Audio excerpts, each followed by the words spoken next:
The cold, blinding lights of the nightclub always felt like daggers piercing through my soul. My name is Nelly, and every night I dance not because I love it, but because it's the only way to keep myself from drowning in memories that haunt me.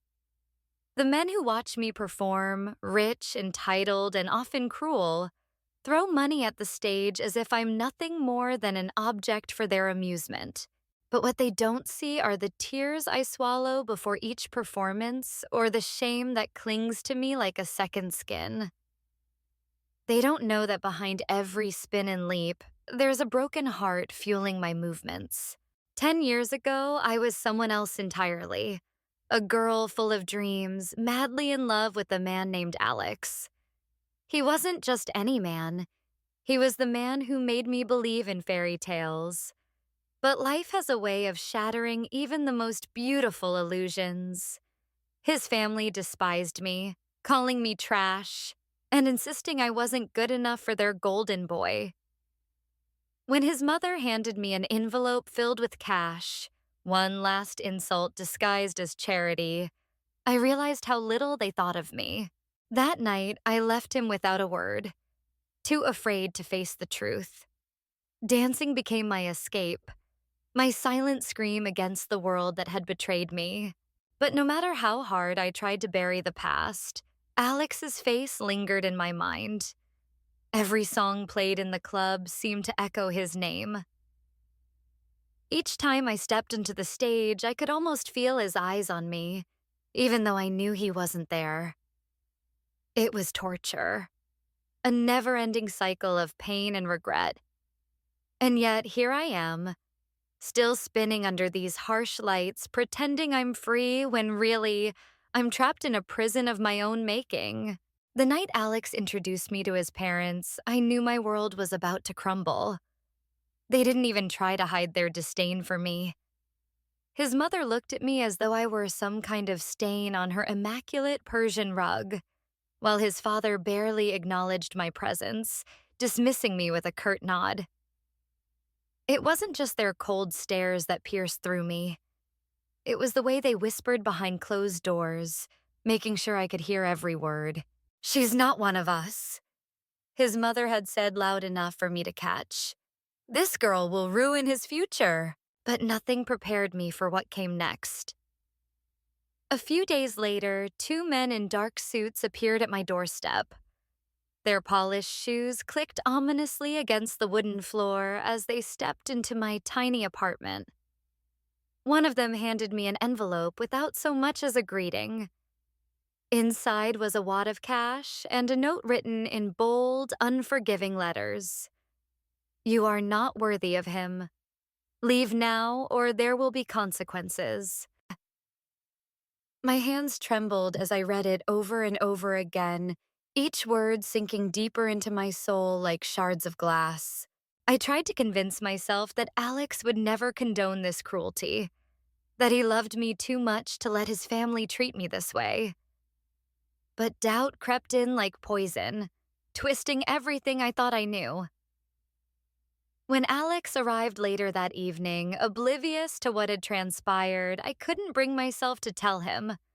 How could I? He spoke excitedly about our future, his eyes glowing with hope. But all I could see was the gulf between us widening with every passing second. The breaking point came when his mother confronted me directly. She cornered me outside the university library where I worked part-time. Her voice was icy calm, yet laced with venom.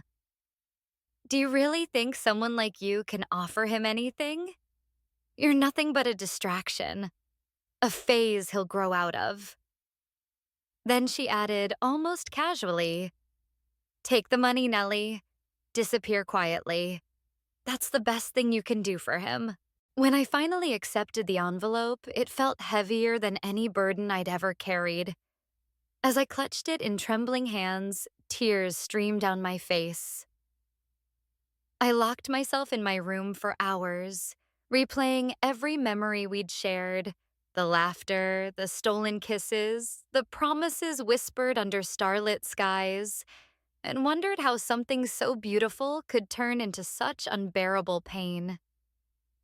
In that moment, I realized I had no choice. Staying with Alex meant risking not only my own heart, but also his dreams, his future.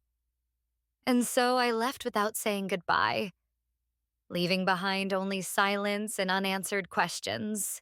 The day I found out I was pregnant, the world seemed to collapse around me. My hands trembled as I held the positive pregnancy test, and for a moment I thought about running, to disappear, to start over somewhere no one would know my name. But then reality hit like a freight train. I had no money, no family to turn to, and Alex, the man who should have been by my side, was gone forever because of his family's cruel machinations. The only thing I had left were fragments of our love. A necklace he gave me on our first date, a photograph of us laughing together under the stars, and the memory of his voice whispering promises that now felt like ashes in my mouth. Life became an endless battle after that. Every job I could find barely paid enough to keep food on the table, let alone save for the future.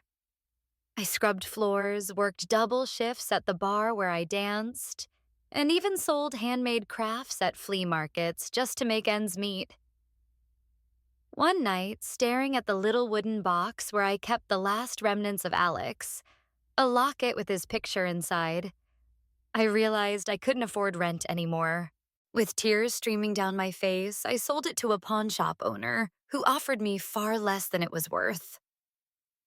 As I walked away from the store, clutching the crumpled bills, I felt like I was selling a piece of my soul. But nothing compared to the stormy night when Lily fell dangerously ill. She was only 3 months old, so tiny and fragile, her small body burning up with fever. The rain poured relentlessly outside, thunder shaking the windows as if mocking my desperation. I wrapped her in a blanket and rushed into the cold darkness. But when I reached the hospital, they demanded payment up front before treating her. "Please," I begged, my voice breaking. "She's dying." But all they did was shake their heads and tell me to come back when I had the money.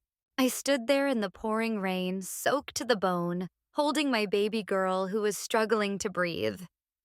For the first time in my life, I truly understood what despair felt like. It wasn't just fear. It was a suffocating weight pressing down on my chest, making it hard to think, to move, to hope. I called everyone I knew, pleading for help, but no one answered. Even the kindness of strangers seemed out of reach that night. Sitting on the curb, rocking Lily in my arms, I whispered through sobs, "I'm sorry, sweetheart. I'm so sorry." Just when I thought all was lost, a kind-hearted taxi driver noticed us. He insisted on driving us to a free clinic across town, refusing to take any payment despite my protests. That night changed something inside me. It wasn't just gratitude for the man who saved my daughter's life. It was the realization that I couldn't do this alone. Yet every time I looked at Lily, I saw Alex in her eyes, and it tore me apart. How could I explain to her someday that her father didn't know she existed? That I had been too proud or too broken to fight for us? The night Alex walked into the bar, I felt the air shift around me. At first, I thought it was just another wealthy patron looking for entertainment.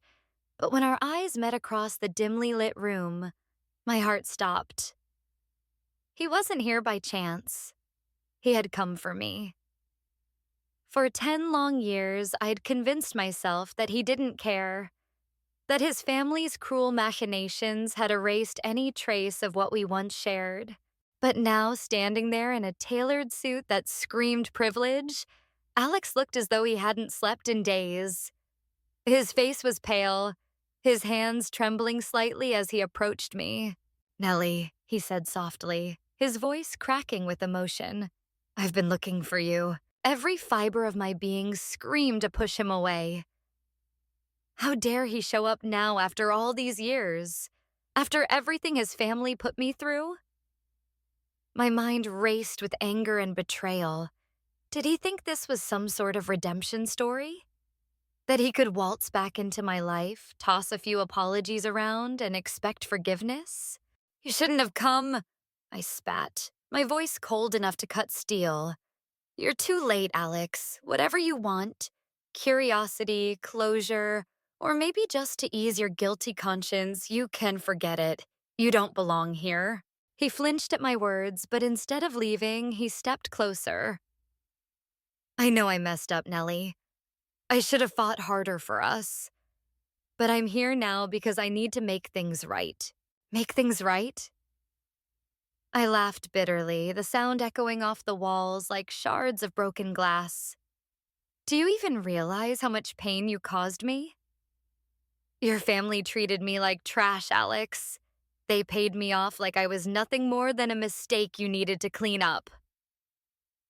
Tears welled up in my eyes, but I refused to let them fall.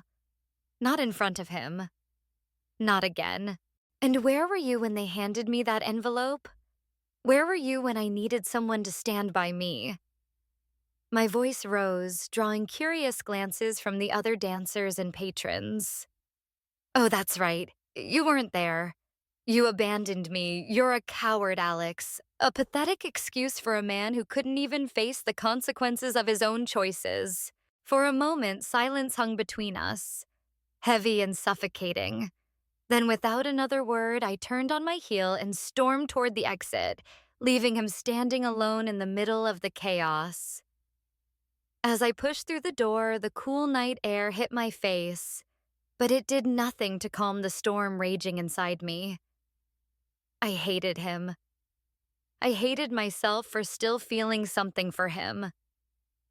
And yet, deep down, I wondered if seeing him again would reopen wounds I'd spent a decade trying to heal. The moment I told Alex about Lily, the air in the room seemed to crackle with tension. His face went pale, then flushed red with anger as he processed my words. You've kept this from me for 10 years? He demanded, his voice rising like a storm about to break. How could you do that, Nelly? She's my daughter, too. I felt my own fury ignite at his accusation. And whose fault is it that I had to keep her a secret? I shot back, my voice trembling with emotion.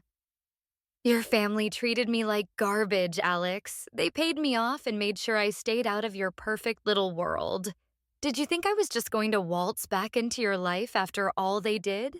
Alex clenched his fists, pacing the room like a caged animal. You should have told me, he shouted. You didn't even give me a chance to be part of her life. How selfish can you be? You controlled everything, her name, where she lives, who she knows, and now you expect me to just step in and play daddy? Selfish? I laughed bitterly, the sound sharp enough to cut glass. You have no idea what I've been through. Do you know what it's like to raise a child alone, to work yourself to the bone while wondering if her father ever thought about her? To lie awake at night worrying if she'll grow up hating me because I couldn't give her the life she deserved? He stopped pacing and turned to face me, his eyes blazing. Don't make this about you, Nelly. This isn't about your struggles. It's about you keeping my daughter away from me, my own flesh and blood. What kind of mother does that? What kind of man lets his family dictate his entire life? I countered, tears streaming down my face now. You let them control us back then, Alex. You didn't fight for me when I needed you most. Why would I trust you with our daughter after everything that happened? For a moment, neither of us spoke. The silence between us was deafening, heavy with years of pain and regret. Finally, Alex sank into a chair, burying his head in his hands. I'm sorry, he whispered hoarsely. I'm so sorry for everything. But apologies couldn't undo the past. We both knew that. And yet, as I looked at him sitting there broken, I realized we were standing on the edge of something new. A fragile beginning built on forgiveness and love. The first time Alex tried to connect with Lily, it was like trying to bridge a canyon with a fraying rope. She sat on the couch, her arms crossed tightly over her chest, glaring at him as if he were an unwelcome stranger intruding on her world. "Why are you here now?" she asked bluntly, her voice sharp and unyielding. "You didn't care about me before." The question hit Alex like a punch to the gut.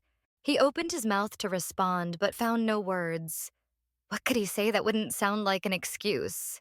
Nelly stood in the doorway, watching silently as her daughter's icy demeanor pierced through Alex's attempts to bond.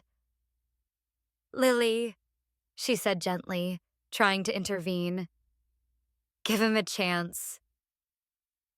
But Lily only shrugged, turning away from both of them. It broke my heart to see her so guarded, yet I couldn't blame her for feeling this way. After all, she'd grown up without a father, and suddenly having one thrust into her life felt unnatural, even threatening to her. Things took a turn for the worse during one of their rare moments together. Alex had been attempting to play with her, hoping to find some common ground. They were sitting on the floor, surrounded by toys, when disaster struck. In his clumsy enthusiasm, Alex accidentally knocked over Lily's favorite porcelain doll, a gift from her late grandmother. The delicate figure shattered into pieces on the hardwood floor, and Lily's face crumpled instantly. "You broke it!" she screamed, tears streaming down her cheeks. Before either of us could react, she bolted to her room and slammed the door shut, leaving behind an eerie silence. Alex froze, staring at the broken shards as if they represented everything he feared. Failure, rejection, inadequacy. "I've ruined everything," he muttered under his breath, running a hand through his hair. His shoulders sagged with guilt, and I could see the weight of his self-blame pressing down on him. I should have known better. I shouldn't have forced myself into her life. "Alex," I said softly, placing a hand on his arm. "You didn't ruin anything. This is just hard for her. For both of you." But even as I spoke, I wasn't sure if I believed my own words. Was this the beginning of acceptance or the end of any hope they might have had? That night, after Lily finally fell asleep, Alex sat alone in the living room, staring blankly at the wall. I brought him a cup of coffee, but he barely touched it. "I don't know how to fix this, Nelly," he admitted, his voice heavy with despair. "What if she never forgives me? What if I'm always just the man who broke her doll?" His vulnerability tugged at my heartstrings, reminding me of the boy I once loved, the one who would do anything to make things right. And though I wanted to protect Lily, I also knew Alex deserved a chance to prove himself. Love, I realized, wasn't just about forgiving the past. It was about giving someone the opportunity to build a future. The road to reconciliation wasn't smooth for Nelly and Alex. Every step forward seemed to unearth new challenges: misunderstandings about Lily's upbringing, disagreements over discipline, and even subtle jabs at each other's past decisions. But nothing shook them more than the day Lily came home in tears, clutching a crumpled note that read, "You don't have a dad because no one wanted you." Nelly's heart shattered seeing her daughter so broken, but Alex stepped up without hesitation.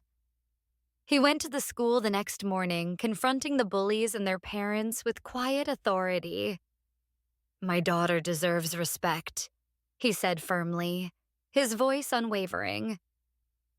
That evening, he sat with Lily, holding her hand as she cried.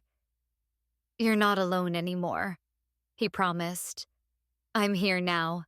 Watching Alex defend Lily with such fierce determination melted something inside Nelly. For years, she had built walls around her heart, fearing betrayal or loss. But seeing him fight for their child awakened emotions she thought were buried forever. It wasn't just his actions, it was the way he looked at Lily, with pride and love, that made Nelly realize how much they both needed him. Before Alex could officially meet Lily, I knew I owed it to my daughter to explain everything. Sitting her down on the couch that evening, I took a deep breath and began. Lily, do you remember asking me about your dad? She nodded, her big eyes filled with curiosity. Well, he's here now because, well, he loves you. And no matter what happens, you need to know that I will always love you more than anything in this world. Her voice was soft but unsure. Does he really want to be my dad? My heart ached at the vulnerability in her question. Yes, sweetheart, he does. It's taken us a long time to get here, but we both want what's best for you. As I hugged her tightly, I prayed she'd understand. The next day, Alex knelt beside Lily, handing her a beautifully wrapped gift. When she opened it, tears welled up in my eyes. It was an album filled with photos from his childhood. On the first page, written in bold letters, were the words, "You're like me in every best way." Lily stared at the pictures, tracing them gently with her fingers. For the first time, I saw her guard drop as she whispered, "I look like him." That evening, as the sun dipped below the horizon, painting the sky in hues of gold and crimson, something miraculous happened. Alex reached out his hand to Lily, and without hesitation, she took it. Then glancing at me, she grabbed my hand too. Together, the three of us walked under the warm glow of twilight, a symbol of healing, unity, and hope. In that moment, I realized forgiveness wasn't just for Alex or myself. It was for all of us. We weren't just rebuilding a family. We were creating a future where love would always lead the way. Some people leave scars, others leave lessons. Burn and reborn stories that break you, then rebuild you.